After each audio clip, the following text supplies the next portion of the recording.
Orcs, orcs, orcs, orcs, orcs, orcs, orcs, orcs. I love the orcs. I mean, I always have a shopping cart full of orc bits, just ready to go.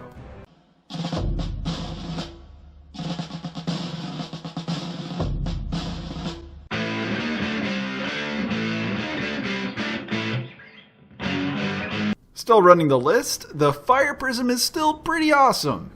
My next opponent is Linda, with a list that I am very familiar with in that it is just absolutely bonkers. Look at it. It's an orc Stompa, and it's just a bunch of Burna Boys inside it. That's just hilarious. I mean, that's so orky. It's so stupid. It's awesome. I love it so much. Now you know this kind of list. I love this kind of list. It's just stupid and fun. You've seen that kind of list that I've ran on this Batrep channel so many times, and you know how it's going to work. Apparently my list is actually kind of competitive. Who knew? It's completely by accident. So, of course, in a rare surprise, I don't get first turn. Nope, I have too many units going down. She won the roll off and starts stomping forward. Orcs, orcs, orcs, orcs, orcs, orcs, orcs, orcs. And this mission is actually pretty straightforward. This is Warlord's Grudge. We're just supposed to kill each other's Warlord. And that's kind of appropriate. I think we're about the same skill level. I think she knows the game a lot better than I. But again, she's got the fun list. Surprisingly, after a turn of shooting at that thing, I barely do any damage. It's got like 40 points of damage that I gotta chew through.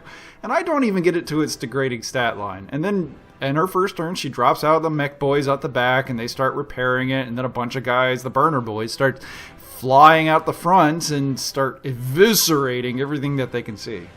And despite orcish accuracy, they kill a lot of dudes. I wasn't quite expecting all of that.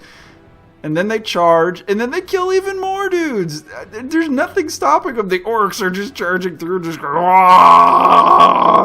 and it's so stupid. They have this giant pregnant woman for a mech, and they just got a bunch of Burna Boys just flying out, throwing flamethrowers everywhere. It's just... So the Guardians will fall back. We're not going to deal with that. We're going to let the Wraith Guard go take care of it with their deed sides. And take care of it they do. They end up killing a bunch of the dudes. And we let everyone else just kind of hold back. You know, I mean, we don't need to get so close to this giant walking thing. Until we do, of course, because Cassio, the walking, retired, dead robot man, goes over there with his giant blade and starts hacking it apart. It's kind of one of my smarter firing phases, because I let everyone else take the thing down to almost half, and then I let the Wraith Lord go in there and just start hewing off more parts of armor, because that's just what he does. I'm sure somewhere on the inside of that cacophony of metal, you can hear him screaming, "Oh, it's not good, boss, not good!" Man, that thing is huge. Morale ends up wiping out the rest, but wouldn't you know it, she's got a custom force field on that Stompa, and I'm a little confused about how that works. And wouldn't you know it, it's a shimmering field of light. It is saving just about every other shot, and I'm doing a lot of damage to it, but it's frustrating. And then I realize it's on the Warlord. It's on the Warlord behind him.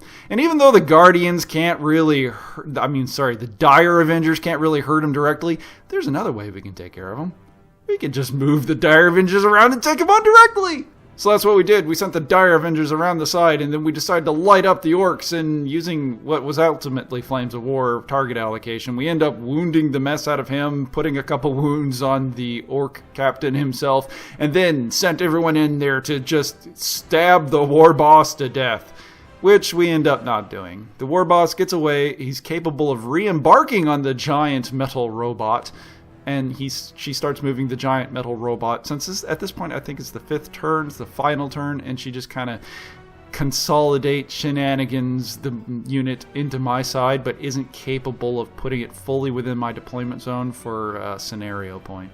She ends up throwing a lot of dice into those Dire Avengers, hoping to kill it, because it's the last unit she has on the board, and she doesn't. It would have been worth a point for the scenario if she could have, but the worst she does is a morale check, which they're only going to lose one more Dire Avenger because of, I think it's pronounced Iodine, the Stoic Endurance, and it ends up being just called on mercy. I have a whole new turn to shoot at it, but there's just really no point in doing it. It's down to, I think, 10 hull points left, and it's very possible to kill it.